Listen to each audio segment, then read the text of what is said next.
Hi, I'm Lori Brown. Thanks for pressing play on Pondercast. We're an independent podcast, which means we are supported solely by our listeners. If you find that our work supports you, I hope you'll consider supporting us, either with a small monthly donation or a one-time annual contribution. Go to patreon.com/pondercast. Okay, here's a grounding thought for you. I feel like I should actually start every one of these with, am I the only one, or do you feel like this too? As we muddle through mayhem, new shit has come to light, to quote the dude. So let's dive in. In all this stillness at home, feeling so separate from the outside world, on the surface, it feels like all the mayhem and danger and insanity is happening outside, but there is just as much turmoil happening on the inside. The chaos is complete. I feel many days like a farmer's field, one that, after laying fallow for a long time, has just had its soil cut and turned, and I am left exposed and vulnerable, shocked by the feel of air on what used to be hidden away. This chaos is everywhere you turn. It's political, ecological, biological, economical, physical, spiritual, and it's personal. The chaos is complete. I am turned inside out and seeing things about myself that I hadn't noticed before. Things I don't like. You? When dropped into chaos, when stress gets turned up higher than it's ever been before, it turns out that I run.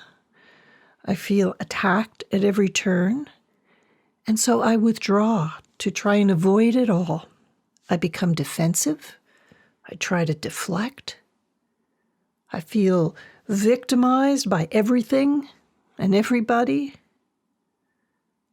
How has stress changed your behavior? We are not ourselves.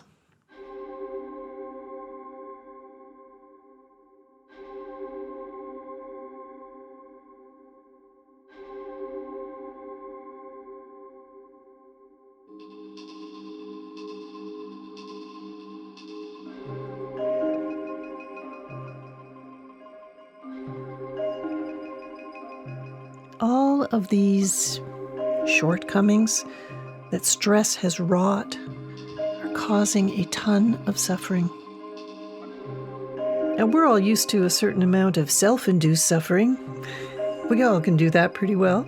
But now, when it's daily, relentless, and there is so much uncertainty flying around, it really has us in its grip. We're getting a real good look at our full repertoire of knee-jerk reactions, the patterns we default to every time we're in a difficult place. But there's something new about this situation. For me, there is. And that's in the ability to see these behaviors, to see these flaws way more clearly.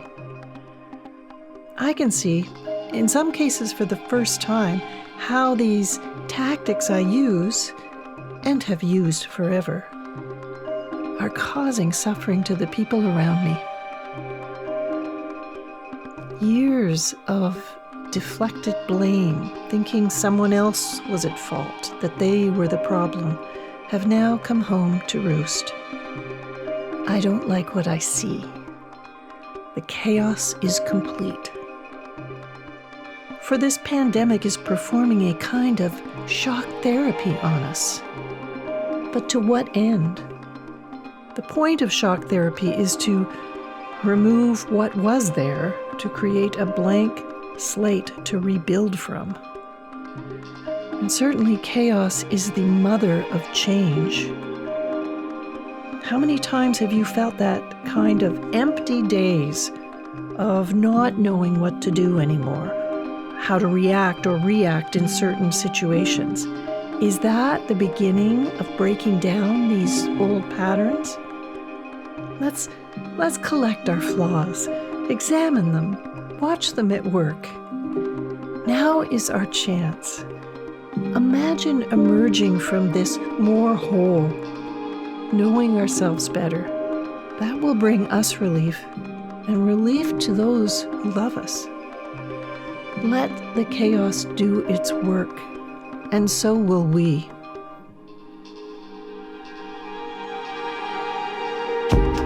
I am a carpet that won't lay flat. I am a shoe abandoned halfway down the hall. I trip over my shortcomings, looking back to see them for the first time, wondering where they came from.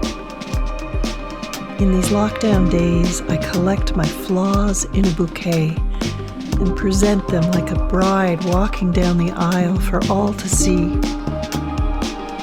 My belligerence in the face of change, the cowardly silence I default to disappear unavailable, paralyzed in shame and anger, sitting atop my pileup of inadequacies.